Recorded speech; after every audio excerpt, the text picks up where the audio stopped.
Boy, Yeah. in it now. He finna Daddy, I can't hold it anymore. Over there, fuck up shit. put them headphones on him. I say, hey man, be quiet. He looking at me like he about to blow. See, I can do that with Caleb if I give him a tablet. If he's sitting He with got that one. tablet, oh yeah, he ain't gonna move with that tablet. He be glued to that mug, sitting like a auntie on the couch. Boy, They would be looking like the pastor at First Baptist, got his leg crossed leg over, crossed, yeah. eye out. Can't play with y'all. It's like who told my son to cross his leg? I don't even cross my leg like that when I'm sick. He be Oh, sitting the there whole like cigarette in his mouth like this. Exactly. just sitting there looking at people open toys and come tell me what toy he want. Come on, Exactly. boy. Look, that little kid, Ryan's World, $22 million at 7 years old. You know this boy live in South Fair. He go to school, I know right? that. In the same district where my sister teach, bro. Damn. 22 mil at 7. Forget school, nigga. If I was his teacher, I'd hold him up. Come on, man. Give me what you got, man. Yeah. Hey, look, if I was his teacher, I'd be his teacher for life. I'm sticking around them dollars. Homeschool, 24/7. His parents didn't quit, and they are part of the act now. You know. Yeah, so, they do all the production now. Yeah, everybody but it's hustle. Shit. Everybody got to hustle. Yeah, man. Kick it out, man. Who is so we in here one more again. Tell a friend. The Black Dad Cast, episode 7. What is that? Siete. For my Spanish speaking demographic. Appreciate y'all for tuning in. Thank you to all who have tuned in on all the podcast stations: Spotify, Google, Apple, the YouTube viewership. We appreciate you all. Again, we are back. I know we've been trying to get more consistent on the episodes, but life be lifing. Life be lifing. Lifing, dog. Man. And it's the holiday season, so it's a little hard for everybody to kind of. It is a little tough. Yeah, but we're gonna make it happen though. Yeah, you get what you get. Yeah, man. So kick it off, man. What's new since we last talked? What's a new story in life, fatherhood? What's up? Talk to me. Man, so you said the holiday season. And dog, you gotta get, well, we do like the white elephant thing, with the in-laws. And, you gotta pull a name. And off top, so we gotta chat and everybody sit in their gear. Like what they want, what their wish list is. I'm like, man, I might have to give me another job. Y'all wish list, man. Shit. Boy. Put a cap on this shit, man. You know what I'm saying? Wish list. Do I look like a genie to you? What? That wish list gonna stay a wish. Man, look, it's a struggle. You know what I'm saying? So trying to make sure everybody good and, make sure my son got something to open up. You know what I'm saying? I got to make sure my wife's straight. Or I'm going to be on the couch. You know what I'm saying? So. Yeah, I know that feeling, man. I know that feeling. I done told all the adults, ain't no gift giving for Christmas no more. Like I'm an adult now, so I can make these calls. We ain't doing it. That was the executive grown man decision. Daddy, in-laws, we ain't doing it. Yeah, we're not doing it no more. We're not doing it. Little kids get gifts. We call it a day and we keep it pushing. So we ain't doing no gifts. But somehow we went to Target yesterday and my wife walked out with a Keurig. So I don't know if that went over. Bro, that's the most trash coffee maker. Take it back. That's what she wants. So it ain't mine. I don't drink coffee. I don't do coffee. I don't do none of that. So I don't care for it. That's what she wanted. She got it. I don't want to cut about that bitch. All right, John, I'm going to send you my wish list. Send me no wish list. Hey, man, you can go back to Target. Nothing happening. Look, I got it. I had a Target gift card. She ain't going to buy something. Now you played yourself now. $100 Target gift card. Okay, you could have used that Target gift card for yourself, but you used it on your wife. Look at you, John. Trust me, I looked hard enough to find something for myself. I couldn't find nothing. I just gave it on up. You ever get dragged to the store with your lady and you just start drifting off so you can walk off to some house so you can see some stuff for yourself, try to buy it before she catch you. Oh yeah. Boy, I done done that a few times. We drift off, go buy something, throw it in the trunk, and be back in the store before she even hit the register. What? Look, I bought a 65-inch TV. How you sneak that? She didn't even know I left Target and came back. This nigga went home, put the TV I dropped the back seats off. Put it in the back, drove to the crib, came back like ain't nothing happened. Wow. She was that lost and shocked that she didn't know that her husband left. She was with my mama. She was with my mama and my sister, I think. And I said, I'm gonna go on here and take care of that. There wasn't nothing she can do about it either because I opened it up too. My nigga had man. Keep that. Bro. Look. That's why women. That's why people be having trust issues right there. They be like, "Where was you? Where did TV come from? Magic." Look, we talk about stuff and we'll go back and forth over and over and over, and nobody will make a decision on when they're gonna pull the trigger. So I said, you know what, I'm just gonna go and get it. The man wheeled it out the back for me, so I said, man, just go and take it up to the register. I'm gonna go and get it this time, man. Quick. Decision made. Real quick. Hey, bro, hurry up. Don't slack on this one. I need this one quick. This wasn't an impulse decision. We've been talking about this, so it's time to go and get this. Let's go and go, man. Man, so yeah, that's important, man. Especially during holiday season, communication with the spouses is vital. For those of you who don't have spouses, girlfriends, baby mamas, women that you serious bot, you know what I'm saying? That's your one, your main. Communication is important during this holiday season. For real. Yeah. But today we wanted to talk about something related to the spouses. We talked about our daddy issues in episode 1, but since we're all married, we want to touch a little bit on our spouses' daddy issues and how it affects or doesn't affect, our relationships and parenting and the communication that goes with the parenting.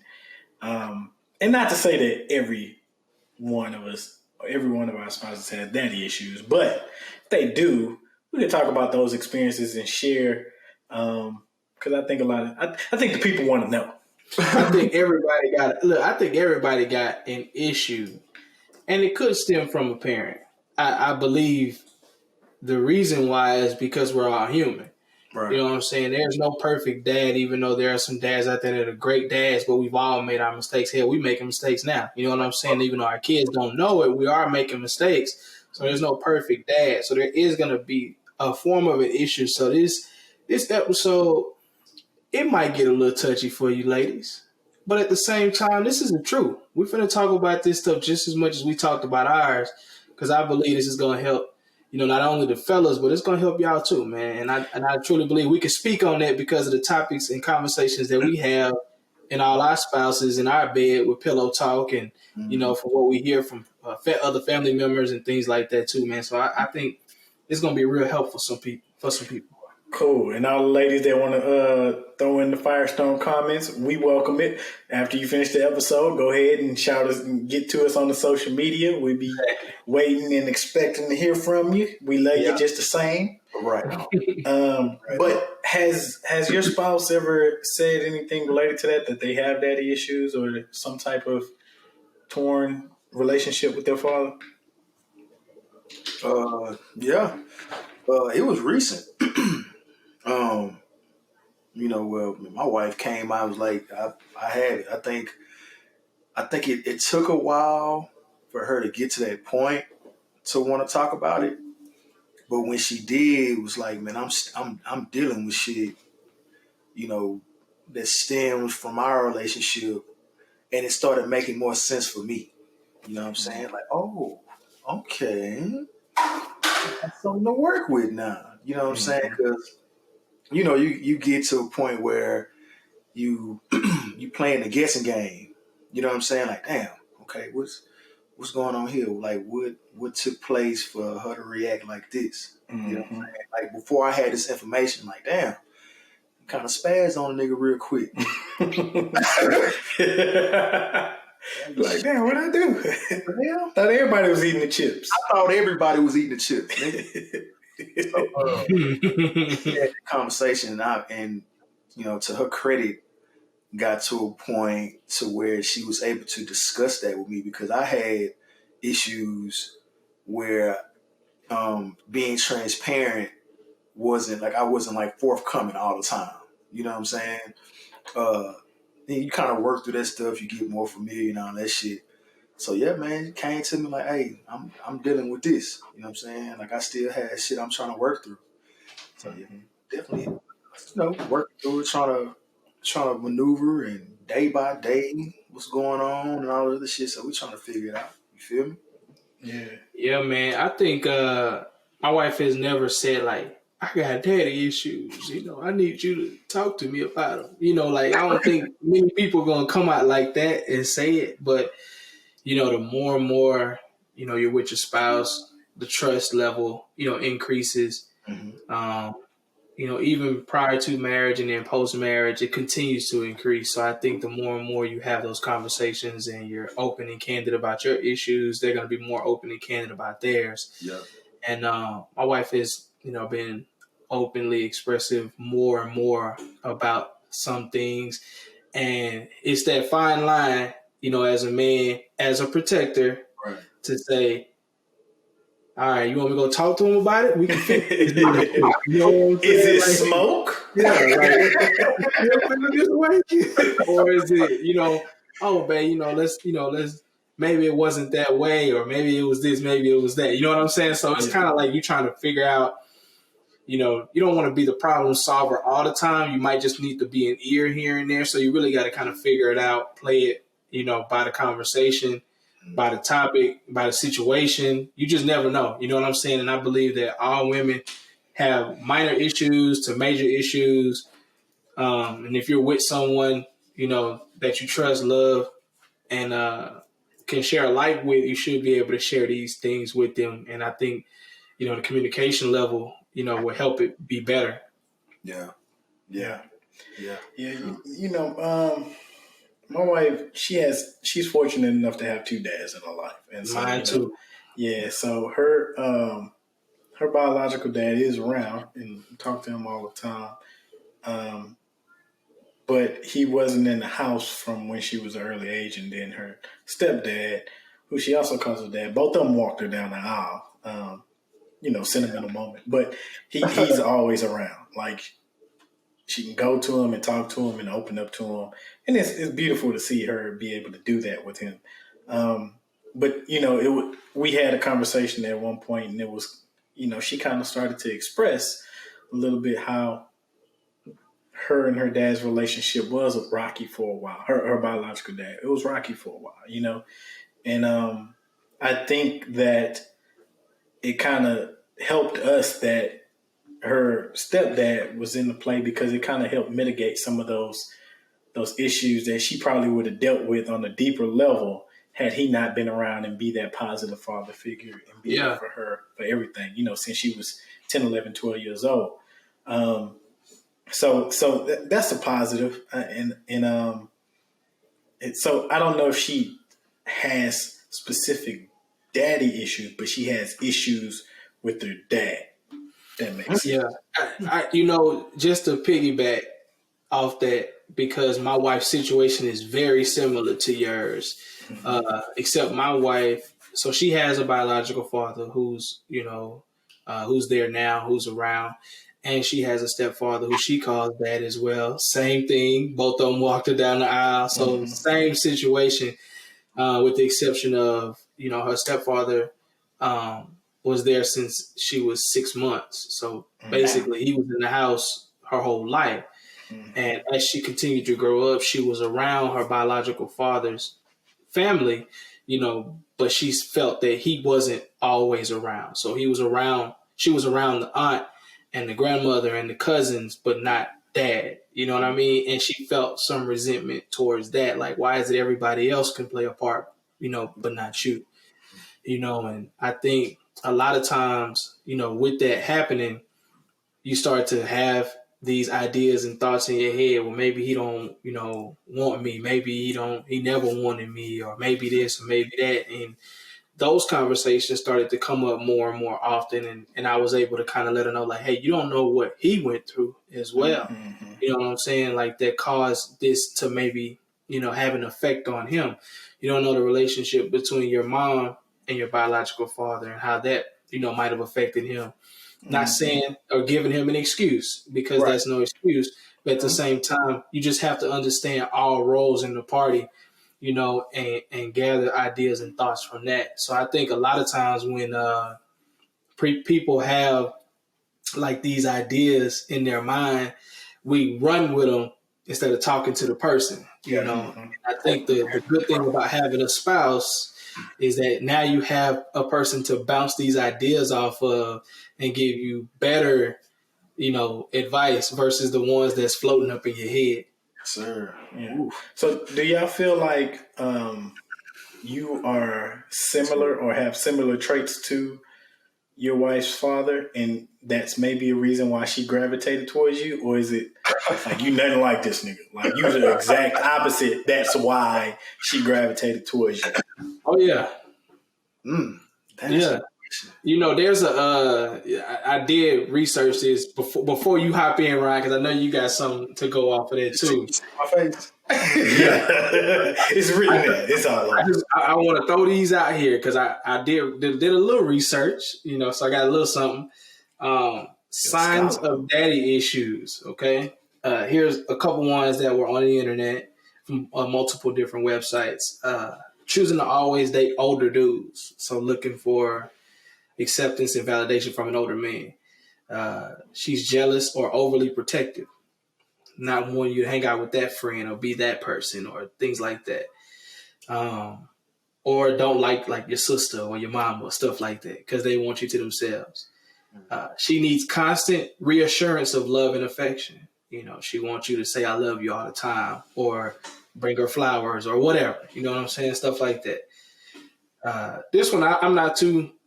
this was what was on the internet, so I don't necessarily agree with this one 100%. She's promiscuous or sexually aggressive. I believe that some people may feel that way about that. And then she's a serial dater or monogamous, where she's like overly like, I'm only dating. I ain't just out here, going on dates here and there. Like, I only want a boyfriend and a boyfriend only. You know what I'm saying? You got those. This was one that I put on here. This is the last one. This is the one that I put on here that I believe, because I've seen it, is that she projects things off onto other people. And what I mean by that is that you see women out here, bro, that have these issues, these deep-rooted issues, and what they do is they see somebody else with that issue and talk about their issue heavy. And the reason why they talk about it heavy and they can speak hard on it is because they going through the same thing, bro. So they say their issue is worse than mine versus we all got the same issues. You know what I'm saying? They're trying to help the other person. So I do believe women project things off on other people heavily, bro. Heavily. Yeah, I think people do that in general, but as a telltale sign of, something like related towards daddy issues, I can see that. Yeah. Those some good stats. But go ahead, Ryan. I know you got to get your shit off. It's like, man, let me tell you. I am older. You know what I'm saying? I got my wife by 4 years. So I guess I can see that. And then I've heard it before, like, oh, he bald and he got a beard just like your daddy. You know what I'm saying? Like, come on, man. It's just genetics. 4 years is not a lot. We talking 15 years. Yeah. Look, if my wife, she got the exact opposite, because both of her dads got hair and they dark skin. So I'm like, dark. This nigga. Like what? Maybe she don't like them after all. I don't know. I signed up for something different. I'm a new direction. They all the same height. That's about it. Yeah, pretty much. Yeah. No, I think a lot of that stuff. Damn, that's whew, shit. Yeah, I say that, man. Nigga, my wife will pull up on you behind me, bro. Like, I'll definitely Oh say yeah. that. Protective, like, period. A lioness, if you will. Like, Mm-hmm. the people that she loves, dog, like, will fight. Mama Bear.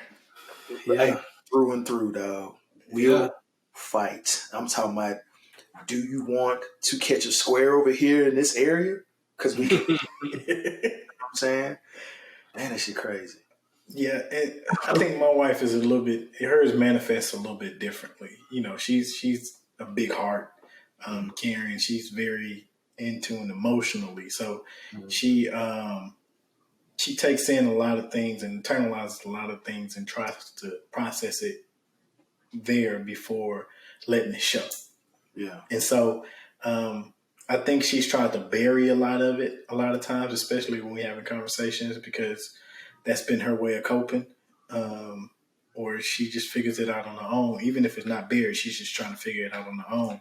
But you know, we only been married for coming up on 5 years, so little by little, I'm getting more of it. Only. Hey, yeah, nigga, Like a 5 years. lifetime, ain't it, boy? That shit, Yeah. whew. You know what I'm saying? Like, that's Bro, so, insane. some Like, dude told me he was married for 42 years. I say, straight? Like, to one person? 42, like, regular years? yeah, I'm Yeah, like, man, y'all didn't take no break or nothing? You ain't go that's travel, nothing? fed time all the way through. Fed time, bro. Brick for brick, nigga. You know what I'm saying? 23-hour lockdown. What? look. But I ain't when you spending quote unquote a lifetime with somebody, it's sometimes some people are she's a little bit slower to move in terms of like going and making changes. She's comfortable in her space, and so I'm the one that's not risk averse. I get out there. Yeah. If Yeah. it's risk to be taken, I'm taking them shits. Hey, here's the clip. See me? Yeah, like Ryan say, one thing about me, I'm gonna take them risks. Um, So, I'm a little bit more impulsive in that nature. And so, I just get it. She's spoon feeding. I get it little by little. But there's still a lot to uncover and a lot to kind of dive What, into as we develop our what, emotional maturity. dog, what do you do, like to get that, like the juices flowing to where she's like an open book? You know what I'm saying? What do you do? You Start set, talking about me. mm, so you kind of set that space. Like, So the way that my wife is, if I'm opening up and being emotional, which she knows I'm not inclined to do, like mm, let's talk about feelings, this is a then safe space. she figures, okay, it must be heavy on his heart that he wants to talk about this. Yeah. Mm, So then she starts to reciprocate to kind of she I don't know if you know true colors, but she's a blue. Like she yeah, reciprocates to share that emotional connection because she feeds off of it. yeah, she's in And tune. yeah, she wants to be in tune, so she'll start to share and feedback all of that same thing. But that's how I get her to do it the fastest. If I'm just sitting there asking the questions about it, I don't know. Good question. Like, You let's sound see. just like her, bro. Oversharer to kind of, Yeah, yeah, got to coerce her to get some of that that's out a of great question, man. What about you? Uh, I wouldn't. I think it's the right question. I wouldn't say like I have to set the stage for it. I think I've been good at that to ask the right question. Like some type of way we get to going, and then boom, organically I'll find something to say. And it's not like I'm like manipulating her to talk. It's just in a matter of conversation. That's just kind of always what I've been able to, be good at. Gotta put the right key in the right door. Yeah. And Yeah. key, open it up and then whoosh. You feel me? Yeah. The key in the So door, and I locked them. I like that. Yeah. You know what I did. You know what I'm saying? But yeah, man, I ask the right question, or if it's if I'm talking about myself, obviously I still deal with like my dad issues, and it's coming up on it came up on a year that my dad passed, and I still have my moments, so she can attest to some of the struggles, going through with her dad. So that's like another way. So just like you saying, Bolden, but I'm inclined to talk about my shit. I wear my heart on my sleeve, dog. So if I'm talking up, I get passionate about it, and she'll match that energy. You know what I'm saying? And before you know it, we in this bitch hashing it out. You know what I'm saying? And I can play like the stopgap therapist. You feel me? Yeah. So that's right. Yeah, man. I think oddly, the way my wife like begins to express herself, we could be watching a rerun of something that we DVR. So we could be watching the show, and some topic on the show could spring up an emotion or a feeling for her. Mm-hmm. And as I'm fast forwarding through the commercial to get to the next part of the show, we begin to have conversation. Mm-hmm. And I think when we do that, it's a more organic thing because we're seeing it like right in front of us on the show. And we're like, man, I can relate to that because I feel that way about my dad, or I feel that way about my family, or whatever the circumstance is. But to be specific about what we've been talking about is the whole dad thing. Like, a lot of stuff, when we got it on pause and we start talking, it could be a 2-minute conversation, and sometimes it can go 2 hours. Mm-hmm. Well, we look up and it's 1:00 in the morning and we still chopping it up just about, how we feel about this or feel about that and what we should do, how we should handle this, how we should go about that, man. And I think we get to know and understand, like, it's more to it than just what's on the surface. Like, you may know, like how do you say it? You don't know the flower, like how it grew the seed or whatever. Like, you don't know the seed. But you see the top part, you know what I'm saying? But you don't know the seed. And the more and more certain things come up, you kind of get down like to the root of it and be like, oh, okay, I get it. Well, that was the most hood proverb, but it made sense. We all knew. It all came together. So we was talking about this, and one of the things that came to my mind is like, so we understand, at least from a small point of view, like how our wives have daddy issues or some type of issue with their fathers or father figures in their lives. Do you ever see your wife triggered by your kids, like doing things that they could kind of, those same type of traits or characteristics they can attribute back to their father? And how do they react? How does it affect y'all parenting? Like, do you ever see that? I don't know, man. You can. Let me take it like this. I talk about myself. I always felt like, because I wasn't in the household with my dad, I was going to be that dad that was going to be in the household with him by any means necessary. Like, I was going to make sure that I was going to be there, And sometimes you say, well, I'm not going to do this because my dad did this and I hated it. So you project certain things like off on your kid because you're trying to be who you like put yourself up to be. You know what I'm saying? Like, yeah. And like, what you didn't like as a kid. So you say, I ain't gonna do that to my kid because if I ain't like it, he ain't gonna like it, but you don't really know. You know what I'm saying? And I think with my wife, I can see how really more of her mom, like how her mom was such a disciplinarian, how that is translated to my son, where it's like she don't let him get away with nothing, bro. And I didn't get away with nothing. My mama used to get me all the time too. So whereas she like, I'm gonna do exactly how my mama did me because look how I turned out. And me, I'm like, I ain't doing that to my son because I hated it. I did not like that. So it's just a flip. So maybe if we have a daughter, it might be different. I mean, you never know. You never know. Yeah, because I know Whitley's mom was a disciplinarian. Like, yes. What? Took her 6 months to smile at me. Whitley's mom, retired Chief Master Sergeant in the Air Force. She used to outdo the soldiers doing push-ups. Like, she stacked, bro. She don't play no games. Mm-hmm. She look at you, you gonna sit down. You be like, yes, ma'am. You ain't even had to do nothing. You gonna sit down. But as stern as she is, she's full of love, right? but she's very stern. And so I see Whitley take both of her dads are a little bit more soft spoken, right? And so I see her take those characteristics more often, especially with Caleb and Camden. She's a little bit more soft spoken, tries to talk reason to him, tries to negotiate with him a little bit. And I'm not sure if that because of her relationship with her stepdad, but I can see with sometimes Caleb's real matter of fact, like actually that type of way, like Dexter's laboratory type, and her biological dad is like that too, like actually this is this and this, and so I can like see her gears turning whenever he's interacting with her in that fashion, like I know he's reminding her of her dad because he reminds me of her dad when he's in that moment.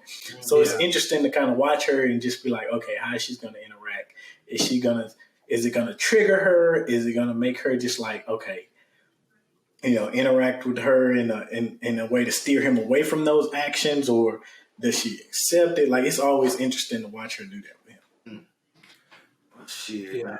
I think, just the stories I've heard, my wife's dad was the disciplinarian. You know what I'm saying? So she kind of got that. She got that balance where it's like, all right, Roman, I'm on your ass, dog. You know what I'm saying? Yeah.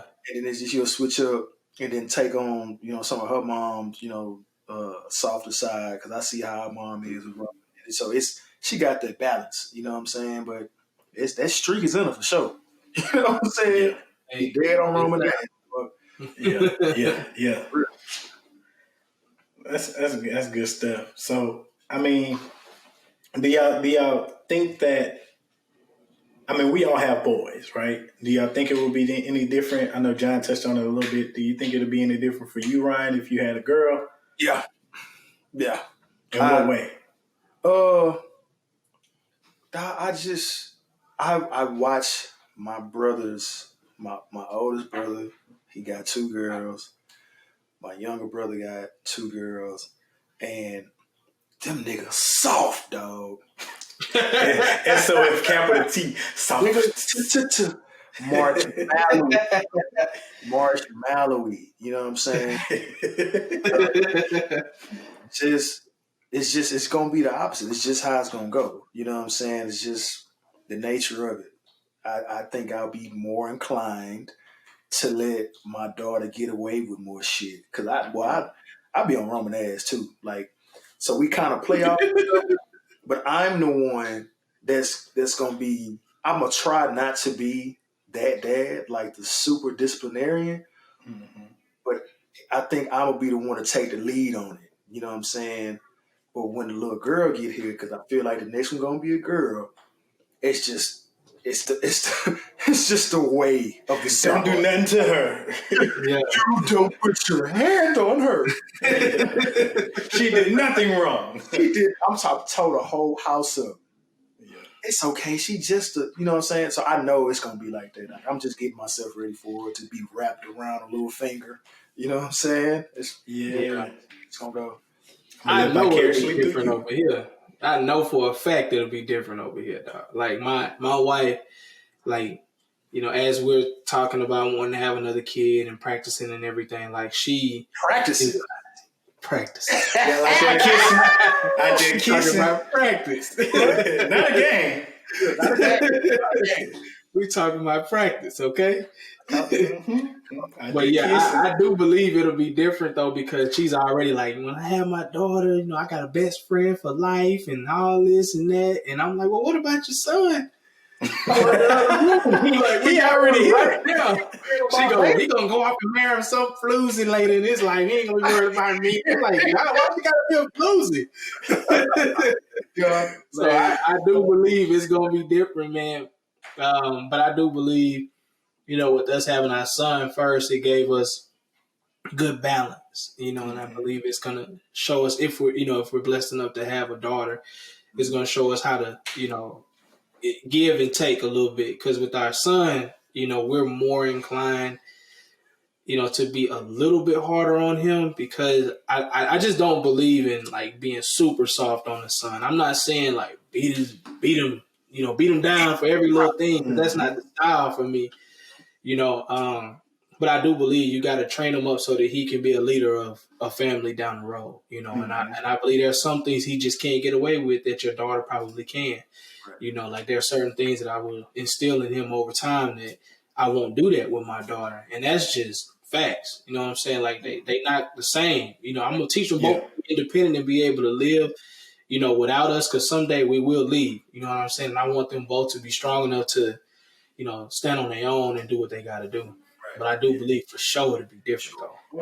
Oh yeah. Yeah. And I've always said, and I've said this on previous episodes, that sometimes I just sit back and kind of let Whitley take the lead on that because I want my sons to respect her as a dominant figure. Look, if you're in a single parent household, of course, your mama gonna come with it, right? Yeah. And so of course, well. more often than not, because they feel like they got to play both roles. Exactly, they got to play both roles. I push back on that some. You know what I'm saying? I've experienced it. You know what I'm saying? So your mom was not much of a disciplinarian? Oh no, mine was. I'm talking. That's what I'm saying. The generation, like our generation. You know what I'm saying? Yeah. Oh yeah, well yeah. They got what they call them, like little trophy bags on their arm. They have a kid, and that's just like a purse for them in the pictures. Yeah. These kids at all, bro. I be wanting to whoop these kids in the grocery store now. Yeah. See, it's like, man, yo, my man. I'm finna yoke you up in hour 3, bro. Down, boy. But so let's just say in our experiences, we all come from disciplinarian type. Yeah, my mom ain't play that shit. No, my mom ain't play that. Not only will you get a whooping, she'll throw them hands at you. Like, you can get the 1-2s. So, and that's my experience, and that's why I kind of structure things the way that I do because I want, me being in the house, I'm naturally expected to be the disciplinarian because we have sons, right? So I want them to not just see me as a disciplinarian, but also respect her voice and what she says. So sometimes I just sit back and she'll say something, Caleb will look at me and I'm, what your mama say? You heard me. So that way we can establish that. And I don't want it to fall by the wayside because that respect is needed right there. Right. Yeah. For sure. Mm-hmm. It's gotta be, bro. I think at the end of the day, the parents, gotta be on the same page, and you can't undermine the other parent in front of the kid because then they're gonna feel like I got one that's gonna be over the other. And when the kid do that, they play good cop, bad cop with the parents. You know what I'm saying? Like, and that just is a recipe for a disaster in your marriage. Yeah. And then your parenting, because if your marriage ain't right first, then your parents are gonna be off. So I already believe that, man. Absolutely. So I think there are like challenges that people, come across, especially being in a relationship that triggers those issues. So what would you say are some challenges that you face while being with your spouse that you guys have went through or are working through because of the cause of quote unquote daddy issues? That's a great question. Take the lead on that, man. I don't know. I feel like it all comes back to like trustworthiness for my wife. Like she asks a lot of questions, and that's just her second nature because of what she's seen growing up. She just asks a lot of questions, and that's a pet peeve of mine. Like people, whether you my boss, friend, spouse, just ask me like 11 questions. It's not even 8:30 a.m. Like, what are you doing right now? Mm-hmm. So she asks a lot of questions, and she try to, get a lot of different perspective before she makes that decision. Because what she's seen in the past has been, something that could be deemed as not being trustworthy, right? Yeah. From a biological father, but I think that's probably one of the main things, and also the way that we communicate. Like I said, she tries to take that soft spoken approach sometimes, but sometimes it's a little too passive. And I'm like, yo, just say it. Just say it. Just say it. And her biological dad talks just like that.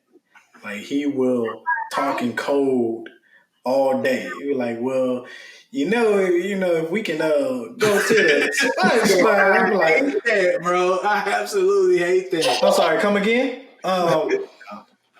We can do, that. I'm like, what are you talking about? Just say it. Like that Right. bothers the mess out of me. And I know she gets that from her dad. And it's not so much a daddy issue. It's just something that she inherited it from her father. But it causes a rift between us because I'm like, yo, just be concise, be upfront, talk, because you sitting here wasting my time with this long anecdote. And I'm trying to figure out what you say, like it's a Just say crossword it, puzzle. bro. Just say it. For sure. I think this was probably the most open I felt like my wife ever was. So we were just having a conversation, and she brought up like how we got together. And I don't want to go on a long story, but we was together. Oh, you're welcome. No problem. Yeah, dating. Yeah. So Bowden did kind of introduce us or whatever, if you want to call it that. But I introduced Bowden's that's true. You did introduce me to my heart. Exactly. I fell on the sword. We're talking. You know what I mean by that. I fell on the sword for that. So you already know. That's real. Me and my wife, you can say we dated for 3 years, but we never truly dated. So we were never a boyfriend and girlfriend before we got engaged. And we talked about that. And I was like, why you kind of finesse me? You know what I'm saying? I was like, I was trying to, make it official, but she was the one that was a little pushing back. And that was kind of odd for me because I've always had like a girlfriend. You know what I'm saying? I never was just kicking it with somebody. So she was the first one I kind of like did that with. And I like there were times where I was like, man, I ain't doing this no more because this kind of just feel weird. Like I feel like I should be, having some sort of title, so to speak. I will come home irritated. Yeah, you know what I'm saying? Like that mindset. But anyway, this is post, dating, engaged, married. We're married now, and she was like, she brought up like, why we never like were like boyfriend and girlfriend. She was like, one, I didn't want to change the vibe of the whole situation. She said, but two, I was always the type growing up that felt like anybody that said they cared about me or loved me left, and they weren't always there for me. And she was like, there was times where I felt like my biological father was supposed to be there for me and he wasn't. And that made me feel like I don't want to give my all to somebody or somebody that say they love me and then they leave me. And I was like, wow, I never thought about it like that. That you would be kind of hard pressed to not want somebody in your life because you don't want the letdown of it. Right. You know what I'm saying? So abandonment issues. Yeah. So, those were some things that we worked through. And now that she has a better relationship with him and how their relationship has grown, it has also been a positive effect on our relationship and how she's become more open.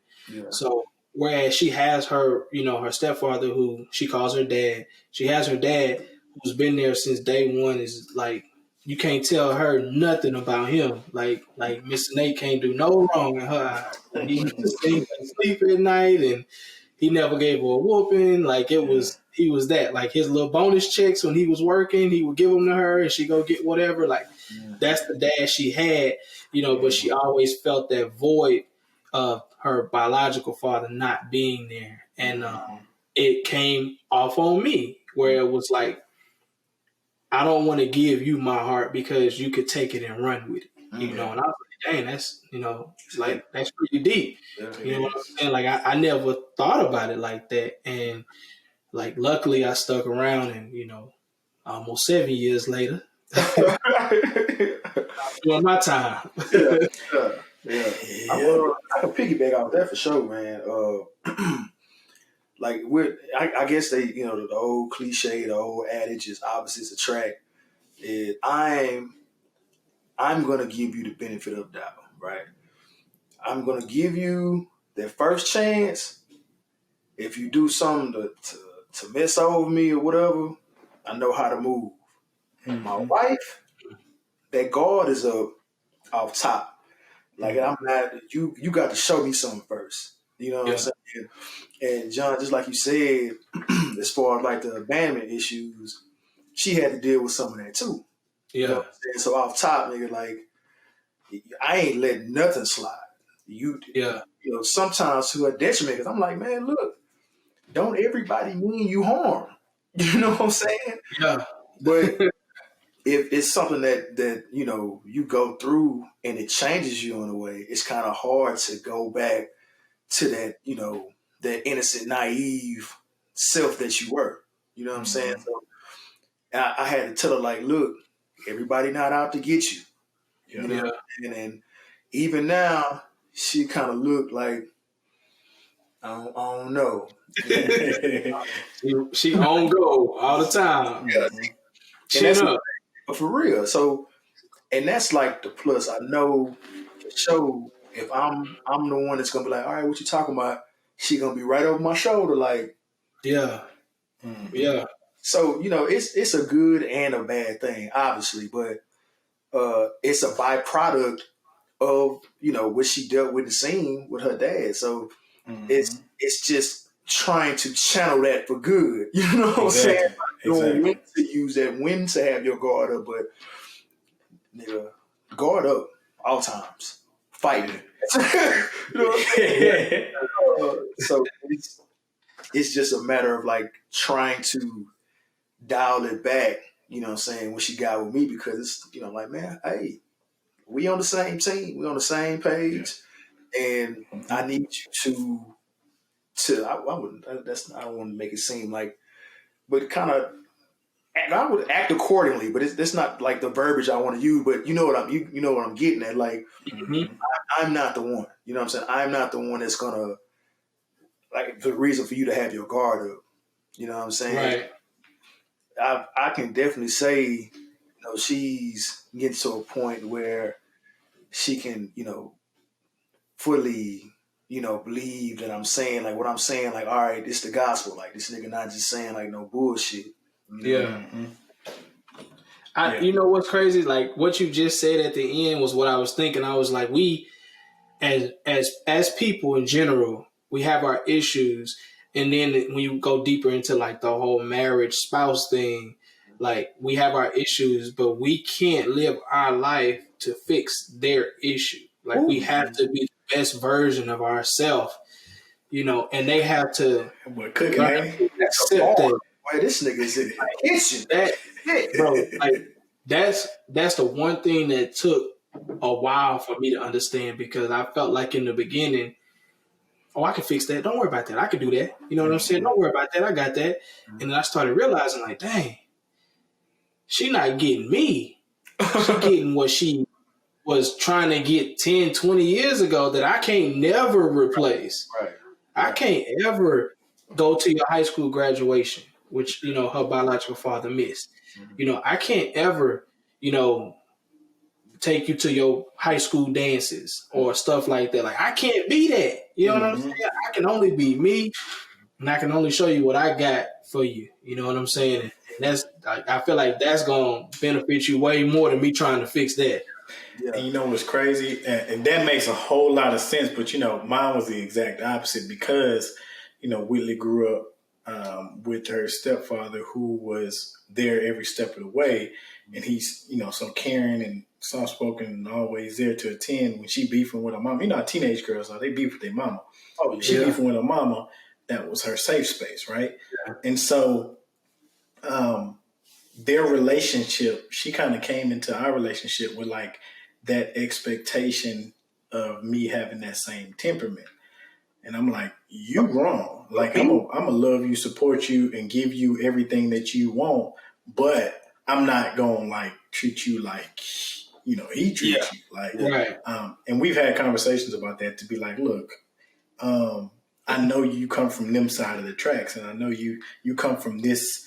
It's that longing for safety and security, basically. Yeah. And it comes to her in a different way, and so it's not coming to her in the same way that her father was giving her. It's coming to her in the way that her husband would give her. Which I know it sounds weird, but it's different. It's a different type of safety and security that we provide, but you still got to be a grown up. So when you come and you bring a problem to me, like I'm not finna solve that problem for you unless it's something that I think that, I need to jump in and do. I'm going to help you figure out how to solve it because one, you grown. Two, I need my sons to see that their mom is capable and able to do anything that she put her mind to. So I don't want them to see her cower in the face of adversity. And three, I ain't got time for all that shit, bro. Come on. We being real, bro. I can't be solving problems all day. I'm messed up my damn self, bro. I'm trying to figure some stuff out. I'll say this too, though. Have y'all had? I know I've had it, and my wife had to check me, and I'm like, "Ooh, okay, I received that. It's a gut punch, but I received it." As far as fixing problems, because men are fixers, we want to fix shit. You know what I'm saying? Where you going with this? Anytime my wife will come to me with something, and I'm like, "All right, well, shit, what we finna do? What, blah blah blah blah. Like, how we gonna fix it? How we gonna solve it? What you need to do? Blah blah blah." And my wife was like, "I didn't come to you for that. You know what I'm saying? I need you to listen. Every time I come to you with something, that don't mean I need you to try to fix it or solve the problem." I'm like, "Ooh, okay, bro. Eat I this know shit." exactly what I'm talking about. And it is kind of like a hit to the ego because naturally we want to fix shit. So now you have to kind of all right, so sometimes I'll ask, all right, is this something that you need me to solve, or do you just want trying to vent? Yeah, yeah.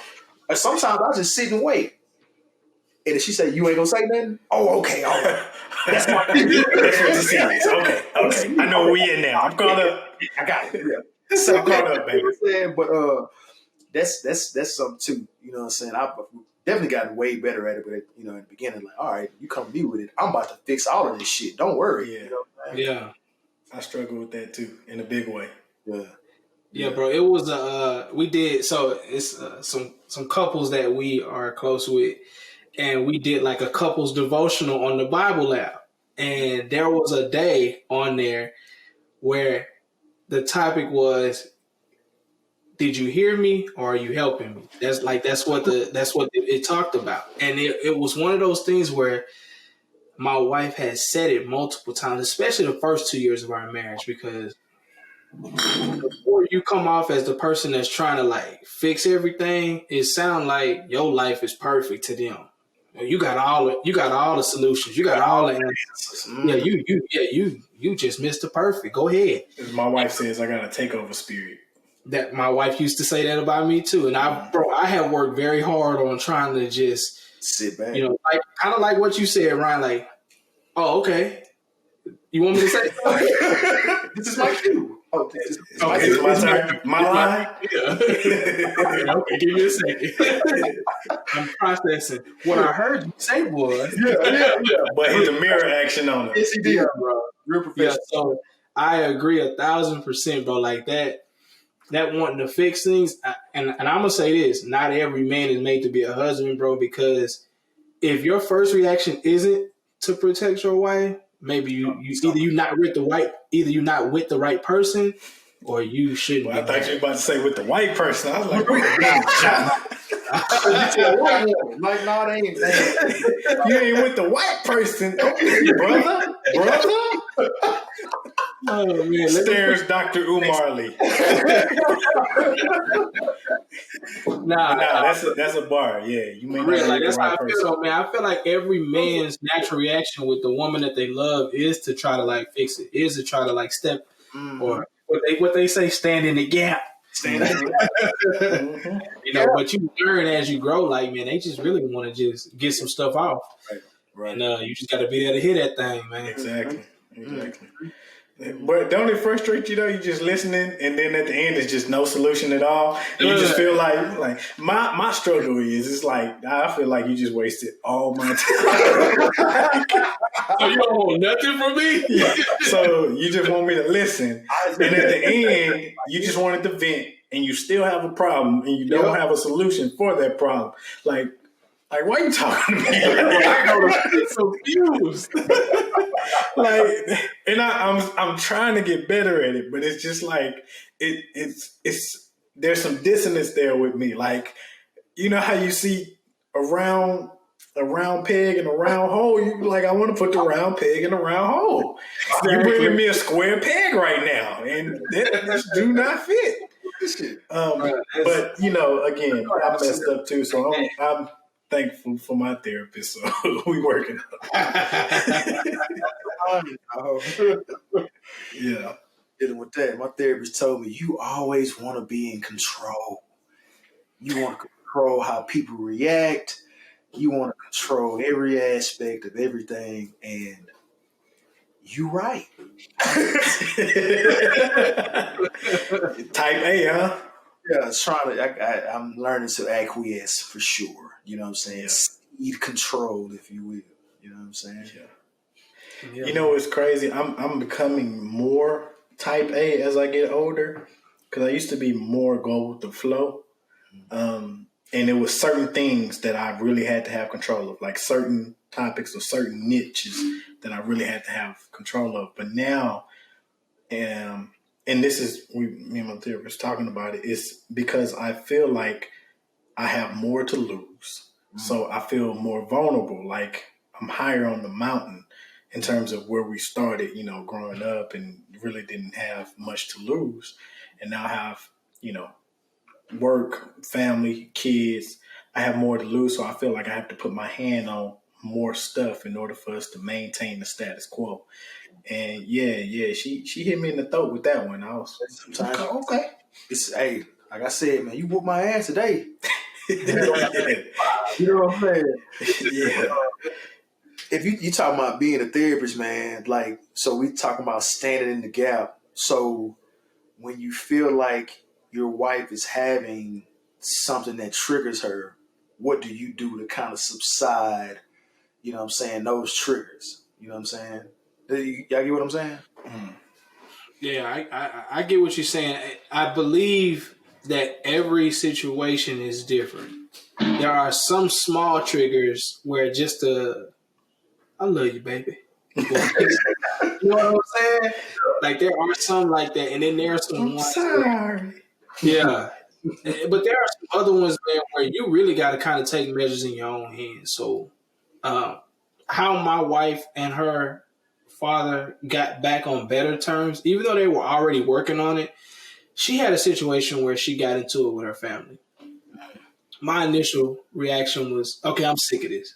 I done let it ride long enough. I'm tired of this, bro. And I got in the car and left. Ain't tell her nothing. Just got in the car, burnt off. She calling my phone, blowing my phone up. I pull up at his house. And I said, hey, man, I need you to step outside. Ooh. He's like, what's going on? You all right? I said, nah, I just need to talk to you. I pulled up at this man's house, a grown man. I asked him to step outside his house. And we had a heart-to-heart conversation, bro, for about an hour. Mosquitoes biting me. But it was like, I needed to have this conversation. I needed him to know, number one, how valuable you are, even right now in your daughter's life. No matter what happened in the past, there are things in the future that, you know, you can change, affect, and like be there for, you know.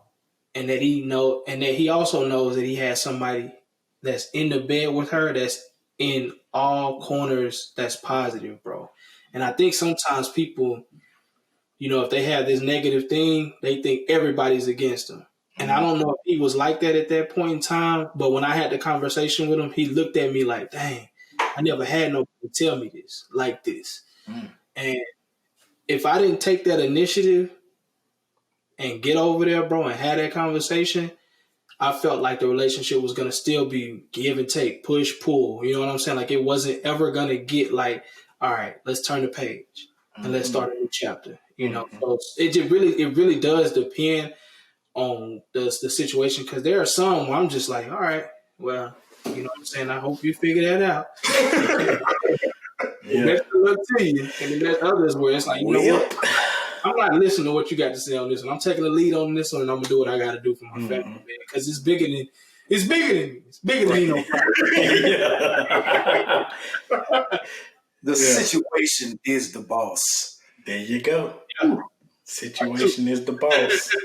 This nigga, bro. This nigga. I wake up saying that almost every time it's a problem. Situation is the boss, right? Man. I think I try to do the little stuff first, kind of see what works. You know what I'm saying? Because sometimes it'll be I'll see, and it just in general, if I see my wife dealing, just come up like, "Hey, you need a hug." You know what I'm saying? Yeah. Everybody hit it with the quiet storm. I know exactly. Hey, baby, I'm here for you right now. True, baby. Do you need a hug? You know what I'm saying? And then it's like, okay, it might progress. All right, she might need a hug and then to lay on my chest. You know what I'm saying? Or let me go get a tissue because I'm going to be here for a while. You know what I'm saying? That's the role you play as a husband. You know what I'm saying? You signed the contract. Mm-hmm. But you kind of take your steps. Like, all right, let me see. You check it off. Like, all right, is that going to work? All right, no, that ain't going to scratch it out. All right, next. You know what I'm saying? And that's been good for me. You know what I'm saying? And shit, vice versa. Like if I'm dealing, shit come to me, you need a hug. Make me laugh and give a nigga a hug and like, all right, cool. You know what I'm saying? I'm good. But that's what works. You know what I'm saying? The best. Putting up on your wife. Man. What you got? Yeah, one time for the wife, for all the wives and spouses, girlfriends, baby mamas, everybody out there. Mamas. There you go. You know what I'm saying? We clicking on all cylinders. I appreciate that. So yeah, it's a lot to unpack. I know we could probably talk about this for hours and hours at a time, just like all the other topics. Was there one specific thing like you wanted to get your rocks off, like regarding this topic that could be a benefit or a blessing to some brother out there who, we've been dropping gems all episode, but something that you can drop that may be of use to them who's dealing with the woman who has like severe daddy issues, or, they operate based on how their dad taught them to operate and it's kind of hindering y'all relationship or something along those lines. Yeah, man, I said it earlier, like kind of touched on it, but don't let they daddy issues become your issues, and don't let they issues change who you are. What I mean by that is plain and simple. They married you because they know you. They don't want you to fix their issues. They want you to be you because that's what makes them go. Mm-hmm. And all truthfulness, I believe my wife married me, bro, because of my personality and how I am when I handle situations. I never let nothing get too heavy on me, bro. And I'm the type, if I can't fix it, I'm not gonna dwell on it. Mm-hmm. I'm just gonna ride it out until it's done, and when it's done, we're moving on. Mm-hmm. You know what I'm saying? And I may have them still deep down to think about them or whatever, but I don't let them come out like that, and I don't press the issue. So I'm always live my life like that, bro. Whereas, yes, we got our issues, and we can talk about them together, but I'm gonna be me. Mm-hmm. And I know that's why she married me, is because of who I am. Mm-hmm. In the beard, right? Yeah, that kind of grew out. Oh, this guy. That's Harvey right there, Hurricane Harvey. Couldn't get a haircut for a month. Bro, you see me over here? Golly, boy. I'm over here cavemaning it up. Boy, don't let me take off this hat. It's a whew. Hey, I have never let my hair grow out, bro. I don't even. I'm sweating right now just listening to y'all, bro. I don't know how long this is gonna last. Yeah. What about you, Ryan? Any gems? Cut, nigga. I will say this, man. Your give a fuck level needs to be high. I think where we fall short is if it's not high on our care meter, we just kind of push it to the wayside. And what you're doing is you're not setting the environment for your wife to come to you with shit. And if she's not coming to you, Yeah.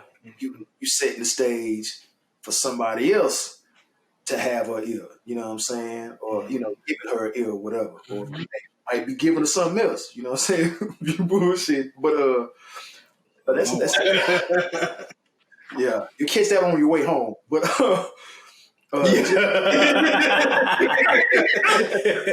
in the car, like, oh, Run the credits. but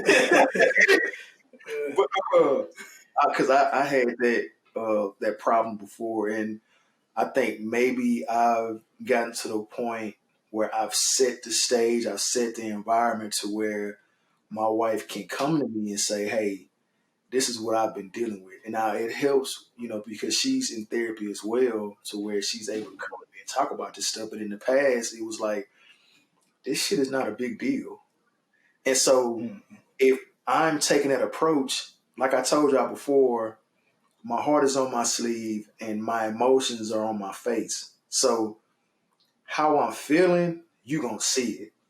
So my wife will come to me with shit. I'm like, man, I'm okay. I'm like, oh, or I react in a way. And she told me, like, I don't feel comfortable telling you stuff because of how you react to it, or you act like you don't care. You know what I'm Oh, saying? yeah. And if this is a person that you care about and love, that should hurt you.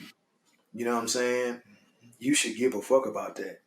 And if we're talking about, whether it's, you with your girlfriend and you trying to build, that's something, that's the foundation you wanna build on that. You know what I'm saying? You want to make it a safe space for your wife or whatever to come to you and say, hey, this is what I'm dealing with. And to know that if I don't have anybody else to talk to, I know I can talk to my spouse and this person is gonna have my back. This person is gonna give me advice if I need it. This person is gonna be a shoulder if I need it. You know what I'm saying? And that's something that I had to get better at. It was like, all right, because I want the same. If I come to you and it might be small to you, but you need to this need to be some shit you pay attention to. Like we're finna go to war. You know what I'm saying? Top priority, baby. yeah. I had to give that same respect. And it's something I'm still, presently working at, but I definitely can say that I've gotten better at. Well, my wife opened up and said some shit like, damn, you ain't never told me that before. And Yeah. it's a testament of what I've done. You know what I'm saying? So give a fuck. If it's a person that you with, dog, that's an active thing too. It's an ongoing thing. It's not just like in the moment or you pick and choose. You need to actively show your wife, spouse, girlfriend, baby mama, whatever, that you care. You know what I'm saying? And that's the gem I can drop for sure. Give a fuck, For dog. sure. Really. Yeah. I think to piggyback on all that's good stuff. Pay attention to the details and be able to read between the lines, right? Because, specifically with my wife, she said a lot of words, but you got to pick up on what she's trying to say in those words. You know what I'm saying? You got to decode a little bit, Too right? long winded. Man, listen. I go at her about that. I'd be like, listen, give me the short version, the long story short. Give me all the cliff notes. And sometimes you just got to take the long story because in that long story, it's gonna help you to decode what it is that she's really feeling. When she got to make it concise, she's dropping breadcrumbs. If she got to make it concise, you're gonna miss some of that. So sometimes you just got to sit there and take it. It's gonna hurt a little bit, but it's gonna be alone. It's gonna be alone. It'd be like I didn't got to the point to where sometimes I can see it on her face. That it may she just want to talk to me about something like gossip, or it may be something that she's about to bring to the table. If I think it's gonna be like gospel, something, be like, all right, is this gonna be a long story, or and kind of preface it like that. But if I see it's something that's really bothering, I won't say that. I'll just sit there and listen, try to pay attention to the breadcrumbs and try to figure out what she's saying without saying what she's saying. Like I said, she kind of talks around it or try to be vague a little bit with a lot of stuff. So yeah, read between the lines. I tell people all the time, communication is not key. Comprehension is. You can talk back and forth to y'all blue in the face, but if you don't understand what the other person is saying, it don't matter how much you communicate. The comprehension is key. God. Yeah. So read between those lines, pay attention to the details, and that in itself is a piece of effort that'll carry you further than just responding or listening to whatever it is that your lady has to say. Yeah, man. Hold on. Let me let that breathe. Let that breathe. Yeah. All right, man. So that was pretty deep, dog. That's pretty deep, man. I think ain't nothing else really to talk about on that, man. You kind of drop. Yeah. You know what I think now, man? I think it should be story time, man. We wrapping up. I know y'all done enjoyed this episode because I have. For sure. I felt good about some of this stuff, man. And yeah, we could talk about that issues about the wife and about the woman because we hear them. We speak to them firsthand. So y'all gonna get these today. You gonna get this work. Yeah, for sure. I want to hear y'all story, man. What kind of story y'all got this week, man? About what we talking about? About Just anything random. Anything with your son. Give me a story with your son this week that done got underneath you. Well, this is a story, and it is random, but it didn't happen this week. And there's a lesson in the story. Okay. Y'all track with me. So I went to the barbershop. I got Roman with me. And this is for his first cut. And, we done. And we getting ready to burn off. So I recently got a new truck. And so I'm in my truck. I got Roman in the back seat. My brother has come out. I'm like, man, you get your shit. Like, man, hey, come check me out, dog. I got something new. Them tens, I keep them clean though.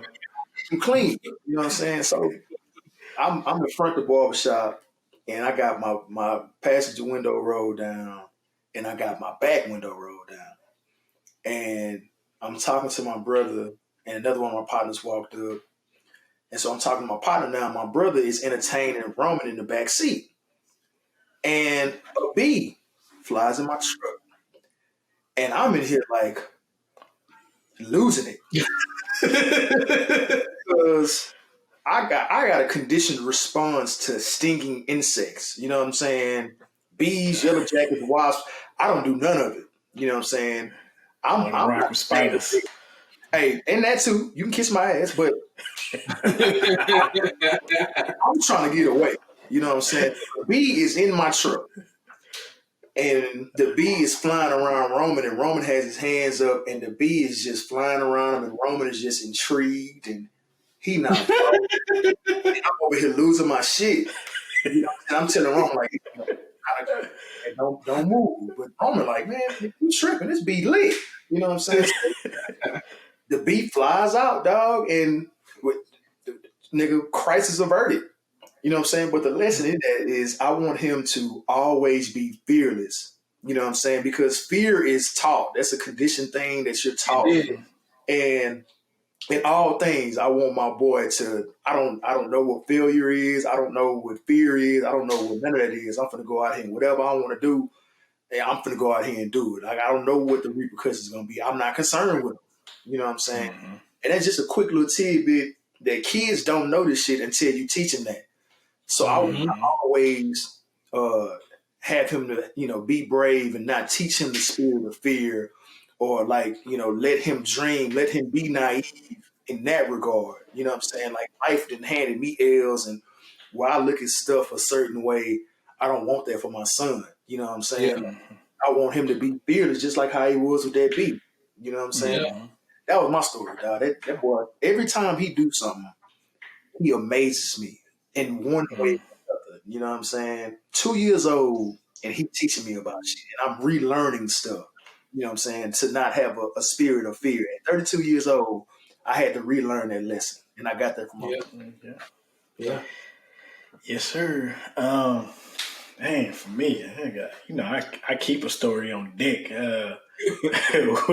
Because I feel like I don't want to say historian, but like I'm documenting this so deep in my mind because I'm enjoying the experience so much. But I guess it's not as profound as that, but it matters to me because Whitley's back at work and she works nights, and that means me and the boys we be here at night, right? So sometimes Camden's hours of operation, he's like Red, but the opposite, like 9 to 5 a.m.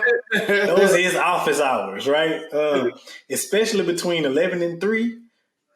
11 p.m. to 3 a.m. he is turning up. He ain't even crying. He just hollering, what's up? I want to talk. Let's talk. Man, like, son, you will be under the bed right now. So I'm in the kitchen. I'm fixing something for them to eat. I'm fixing some hot dogs, and Camden's in his little rocker, and it's turned off. It's like one of the electronic ones, and he just starts to cry. He starts going hard. I'm talking not no regular. I'm like satanic screaming. So I say, Caleb's sitting at his table watching TV. I say, Caleb, can you give Camden his pacifier? And Caleb gets up so calmly. He walks over to Camden. He puts his pacifier in his mouth. He turns on the electronic little rocker thing. And there's like these little hanging dolls. And he turns it so he can have them. And he puts his blanket over him, like real calm. And he stands there and looks at him. And they staring at each other. And nobody's saying a word. Like Camden quiet. He quiet. And they just staring at each other. And I'm in the kitchen, like holding utensils like what's happening right now, right? I don't know if this is like the start of a sibling rivalry or they just became best friends. Like, did we just become best friends? Yep. So I'm nervous, right? So I'm just standing there, and then all of a sudden, Caleb turns and looks at me. He's like, Camden, stop crying. And he goes and he sits down at his table, and I'm like, yo, did he just out-parent me right now?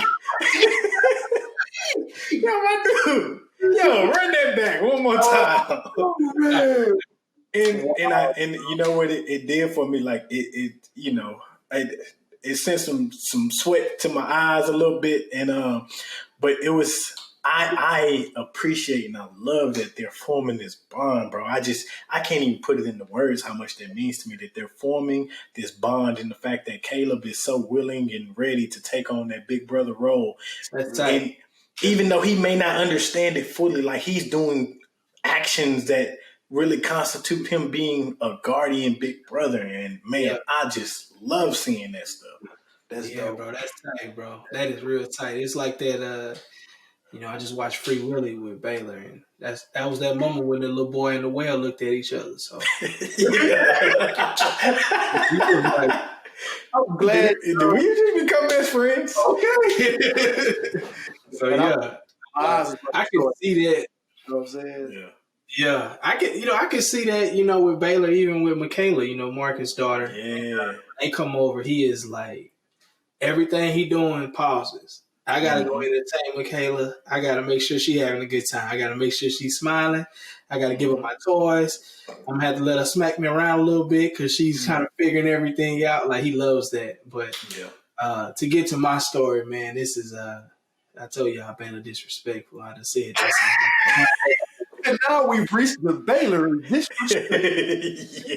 So this one, I can't be mad at him, man, because it was very true. So recently was my nephew's birthday, man. He turned 15, and they at that age now. They don't really want nothing except some shoes or some money. That's what they want. So I gave him his money. We went out to eat like brunch or whatever, and they didn't really have anything on the menu for my son. And I just ordered some oatmeal. Well, they had like some weird type oatmeal, and he was not pleased with it. When it sat down on the table, he looked like, I'm like, Just for so you? I gave him my bacon, whatever. Something happened where my mom, my sister, and my wife, they went, to at home to look at stuff. And then they went to Home Depot, look at doors from my mama's house or whatever. So now I go to my brother's house and then we go back home. And he's now like, Dad, I want some oatmeal.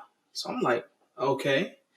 I make some oatmeal. So we got the little pack of oatmeal. I make him half a bag just so he, don't waste it. I make it half a bag. And I grab the milk. I put the milk in, put it in the microwave. I stir it up, give it to him. Now I got a little heavy-handed on the milk the first run. So it looked a little runny. So I sat it down and he was like, "Yeah, I'm not eating that." So Worse than the This is worse than the restaurant, Daddy. What you doing? So he sat there for like 3 minutes and tried it. And he was like, "Daddy, I don't want this." I said, "You know what, son? I'm going to give you a pass because I know I messed that one up." Now, I put my heart and soul in this one. So I done make another bowl, right? I fixed the milk perfect, threw a little butter in there for him this time. I said, all right, we got it. I put it down, he watching the tablet, he chilling. I can hear the spoon going at the bowl, and I'm like, okay. And then after a while, I don't hear nothing. So I said, Baylor, eat that oatmeal as I'm watching the game in front of me. I said, Baylor, eat that oatmeal. I turned back, he got his tablet sitting there, and he just railed back in the seat, and he throw his head back. He like, this oatmeal sucks, Daddy.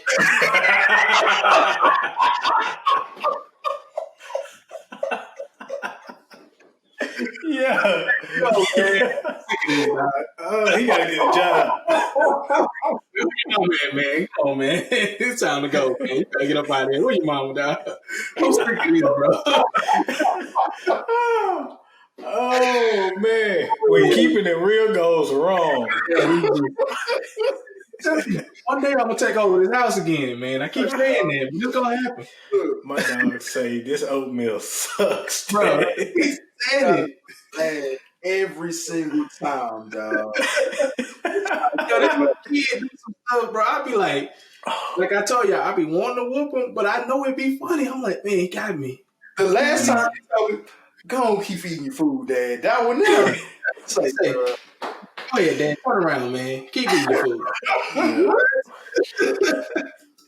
That's my story for the week, though, man. So I ain't making no more oatmeal for the little ungrateful boy. Nigga, you gonna starve? I'll make you some oatmeal. Yeah, getting the oatmeal for me. Yeah, real talk. Real talk. Nah, I get it, man. Those some good stories, man. Again, share with us your stories, fatherhood, parenthood, everybody. Share with us your stories. What's going on? We want to hear from you. Get on our social media. We'll get a little interactive this week. We'll talk about some stuff. Again, that's the Black Dad Cast at gmail.com is our email. And then, of course, on social media, Instagram, Twitter book, we out there, the Black Dad Cast. YouTube, the Black Dad Cast. We there, the blackdadcast.com. Do I have to keep saying it? Y'all know where we at? Come on. Look, we may be looking at getting something popping on Clubhouse a little bit later on. I did a little interview on Clubhouse earlier in this week. So we may do some midweek stuff where we just kind of answer a few questions. We'll get that set up probably after the holidays. So, it's an up and coming little social media network. It's nothing but voice, but we're going to hash all those details out. But that's a little interactive way for us to connect with y'all without actually having to go anywhere. So stay tuned for that, man. Any last words, anything y'all want to get off y'all chest? Keep riding the wave. You feel me? That's all I got. Tell a friend to tune in, man. That's all, man. We love the feedback. We love the support, man. So y'all keep giving us that feedback, man. Y'all keep sharing it to people. Right on. Cool beans. All right. And that's a wrap for us, man. We out this piece. Episode 7. Holla. Exactly.